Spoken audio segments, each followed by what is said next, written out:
Hello friends, मैं रंजीत वर्मा अपने YouTube channel study with Ranjit में आपका स्वागत करता हूं।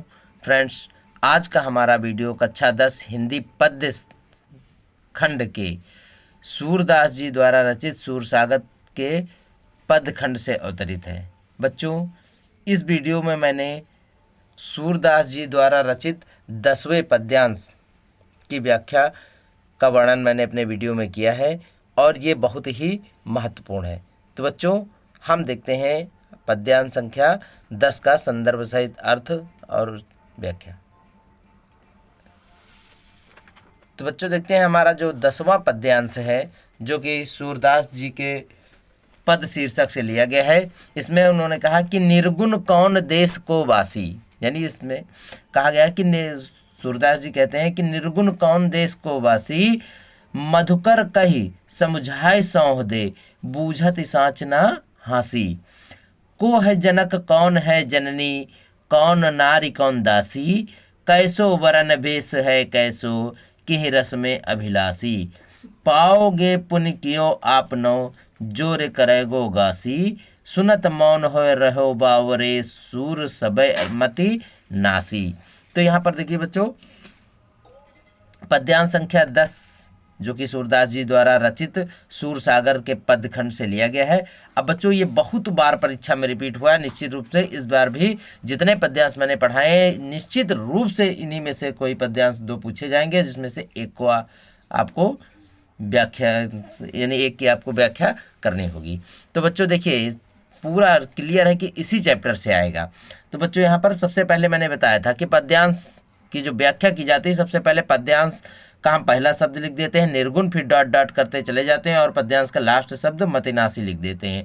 तो इस तरह से हमारा संपूर्ण पद्यांश हो जाता है, यानी यहाँ से लेकर के यहाँ तक हमको इसकी व्याख्या करनी होती है। उसके बाद में हम क्या लिखते हैं, संदर्भ। संदर्भ में क्या लिखेंगे बच्चों कि प्रस्तुत पद्य खंड हमारी पाठ्य पुस्तक हिंदी के सूरदास जी द्वारा रचित सूरसागर के पद्य खंड से अवतरित है। इतना लिखने के बाद फिर हम अगर प्रसंग पूछ रहा है फिर प्रसंग डालेंगे और प्रसंग में लिखेंगे कि प्रस्तुत पद्यांश में सूरदास जी ने कहा है या सूरदास ने व्याख्या की है कि जब उद्धव ब्रज आते हैं तो ब्रज की गोपियां उद्धव को देखकर उनसे तरह तरह के प्रश्न पूछती हैं कि ये जो तुम्हारे साथ हैं निर्गुण हैं वो किस देश के वासी हैं और कहाँ पर इनका वास स्थान है, इनके माता कौन है, उनकी पिता कौन है।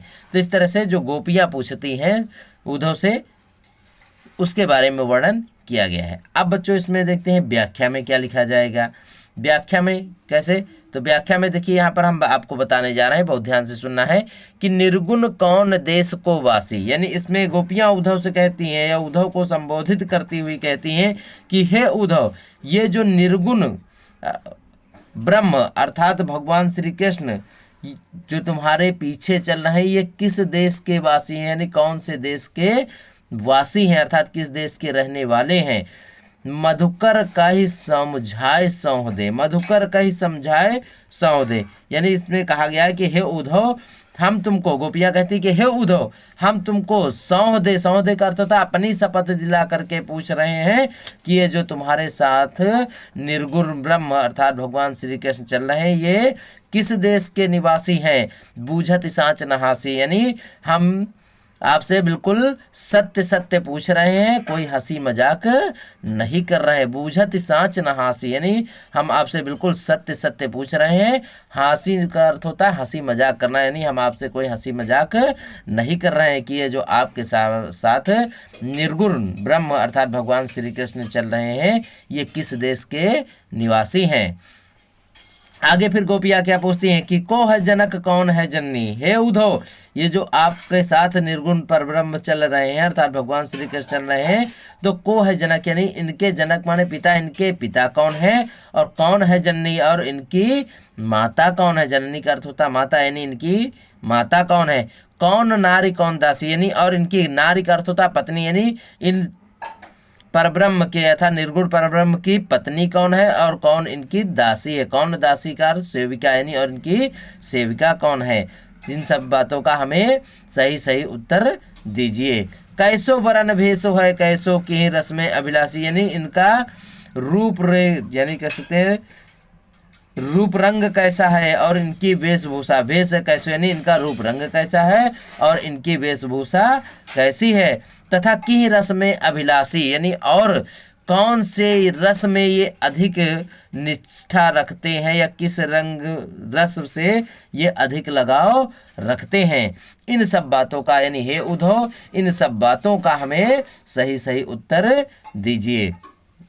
तो अंत में गोपिकाएं फिर उद्धव से कहते हैं कि पाओगे पुण्य कियो आपने जोर करेगो गासी, यानी हे उद्धव यदि इन बातों का हमें ठीक ठीक उत्तर नहीं देते हैं, यानी हे उद्धव यदि इन सभी बातों का ठीक ठीक उत्तर नहीं देते हैं, यदि आप हमारे साथ पाओगे पुण्य कियो आपने, यानी यदि आप हमारे साथ छल कपट करेंगे तो उसका पुण्य आपको निश्चित यानी उसका पुण्य आपको इसी जन्म में मिल जाएगा, या उसका फल जो होता है पुण्य का अर्थ होता है फल, यानी उस बात का फल आपको इसी जन्म में मिल जाएगा।